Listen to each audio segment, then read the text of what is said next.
Hello friends, मैं हूं Deepika and welcome to कानूनी सोच। दोस्तों, आज हम आप लोगों के लिए दो इम्पॉर्टेंट जजमेंट्स लाए हैं और ये जजमेंट्स हैं फॉल्स 498A केस के ऊपर, जो कि बहुत ही कॉमन है और हम में से बहुत सारे हस्बैंड उस चीज़ को फेस करते हैं। यहाँ पे सुप्रीम कोर्ट ने ये कहा है इन जजमेंट्स में उनको उन केसेस को जो कि 498A वाइफ के द्वारा फाइल किए गए उनको खारिज किया, हस्बैंड को फ्री किया।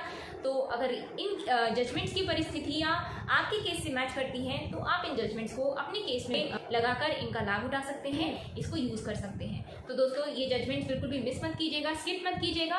और वीडियो शुरू करने से पहले कहना चाहूँगी, अगर आप हमारे चैनल पे नए हैं, पहली बार आ रहे हैं और अब तक सब्सक्राइब नहीं किया है तो काइंडली सब्सक्राइब कर लें और नोटिफिकेशन बेल पे ज़रूर क्लिक कर लें, ताकि जब भी मैं कोई ऐसे लीगल जजमेंट पे या लीगल टॉपिक पे वीडियो लेकर आऊँ उसकी अपडेट्स तुरंत आपके पास पहुँचे।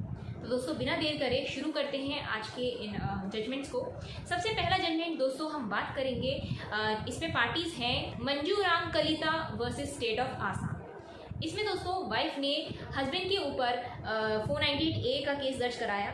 अब जब हस्बैंड जो है इस केस को सुप्रीम कोर्ट तक लेकर गए तो सुप्रीम कोर्ट ने ये कहा कि 498A के IPC के केस का मतलब ये नहीं होता है कि कोई भी घर में छोटे मोटे घरेलू झगड़े हुए और आपने जो है 498A हस्बैंड के ऊपर और उसके रिलेटिव्स के ऊपर डाल दिया।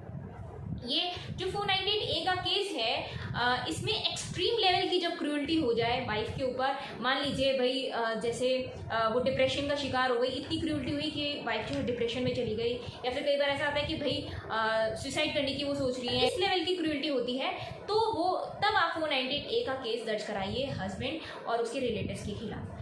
ये नहीं होता कि आपके पास कोई भी स्ट्रॉन्ग ग्राउंड नहीं है, कोई भी स्ट्रॉन्ग एविडेंस नहीं है और आप जो है छोटे मोटे जो भी घरेलू झगड़े हुए हैं उसके ऊपर आपने उसके बिहाफ पे आपने 498A डाल दिया। तो ये तो बात वही हो गई कि आजकल जो वाइफ करती हैं, कोई भी छोटा मोटा विवाद हुआ, हस्बैंड वाइफ के बीच में प्रॉब्लम्स हुई, या फिर वाइफ और उसके घर वालों के द्वारा हस्बैंड और उसकी फैमिली को ब्लैकमेल किया जाता है कि हमारी ये डिमांड्स पूरी करें, हमारी वो डिमांड्स पूरी करें, वरना हम तुम्हें झूठे केस में फंसा देंगे, 498A केस डाल देंगे और भी बहुत सारे केसेस डाल देंगे। तो ये चीज़ हो गई। तो ये चीज़ भी आजकल कोर्ट समझती है, तो इसलिए सारी चीज़ें जो हैं वो उन पर बहुत ही गौर फरमाती हैं कि एक्चुअल में 498A का केस बन भी रहा है या नहीं बन रहा है। तो इस केस में ऐसा ही हुआ कि वाइफ के पास कोई भी स्ट्रॉन्ग ग्राउंड नहीं था, कोई भी स्ट्रॉन्ग एविडेंस नहीं था, उनका केस खारिज कर दिया गया और हस्बैंड को फ्री किया गया। अब इसी केस से रिलेटेड दोस्तों 498A केस से रिलेटेड दूसरा जजमेंट जो आज हम डिस्कस करेंगे, उसकी पार्टीज हैं बीबी परवाना खातून वर्सेस स्टेट ऑफ बिहार। इस जजमेंट में दोस्तों वाइफ ने हस्बैंड के एक रिलेटिव के ऊपर जो है 498A का केस डाला। वो फॉल्स केस था, ये हालांकि बाद में प्रूव हो गया। अब उन्होंने ये कहा वाइफ ने कि वो रिलेटिव जो कि बहुत दूर रहते थे उनके शहर से, और ये कहा कि भाई उनको जो उस रिलेटिव ने वाइफ को जलाने की कोशिश करी, ये वाइफ ने कहा।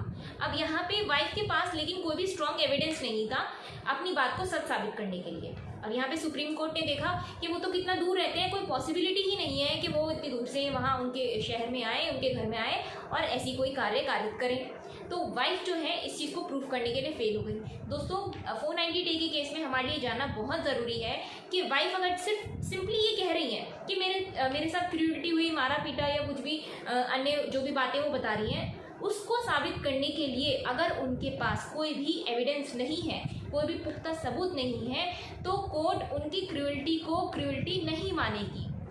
सिर्फ कह देने से क्रूअल्टी नहीं होगी। अगर आप सच बोल रही हैं तो आपके पास सबूत भी होना चाहिए, सिर्फ ऐसा नहीं कि आपने कह दिया और कोर्ट मान ले। तो दोस्तों, इसके बेसिस पे ये जजमेंट है। तो इस केस में भी इस केस को फॉल्स माना गया, खारिज कर दिया गया। ये माना गया कि अननेसेसरी वाइफ ने जो है परेशान करने के लिए डाला है हस्बैंड और उनके रिलेटिव्स को, और इस केस में भी दूसरी पार्टी को फ्री कर दिया गया। इस केस से 498A केस को खारिज कर दिया गया। तो दोस्तों, इन दोनों जजमेंट्स का लिंक मैं डिस्क्रिप्शन बॉक्स में दे दूंगी। अगर आपके ऊपर भी ऐसी कोई 498A का केस चल रहा है या आपकी केस की परिस्थितियाँ इन केसेस से मैच करती हैं, तो आप इन केस की पढ़कर इनको डाउनलोड करके अपनी पिटीशन के साथ लगा सकते हैं। ये आपके केस को बहुत स्ट्रॉन्ग कर देगी। दोस्तों, 498A केस के ऊपर मैंने और भी जजमेंट में वीडियो बनाई है, मैं उनका लिंक भी डिस्क्रिप्शन बॉक्स में दे दूंगी। आपका केस जिन भी जजमेंट की कंडीशन से मैच करता है, आप वो जजमेंट अपने केस में लगा सकते हैं, उसे यूज़ कर सकते हैं। तो दोस्तों, उम्मीद है कि ये जानकारी आपके काम आई हो। तो अगर ऐसा है तो इसे लाइक और शेयर कर दीजिए। आगे फ्रेंड्स और रिलेटिव्स में, ताकि अगर कोई और भी 498A से परेशान हो तो उस तक भी ये जानकारी पहुंच सके।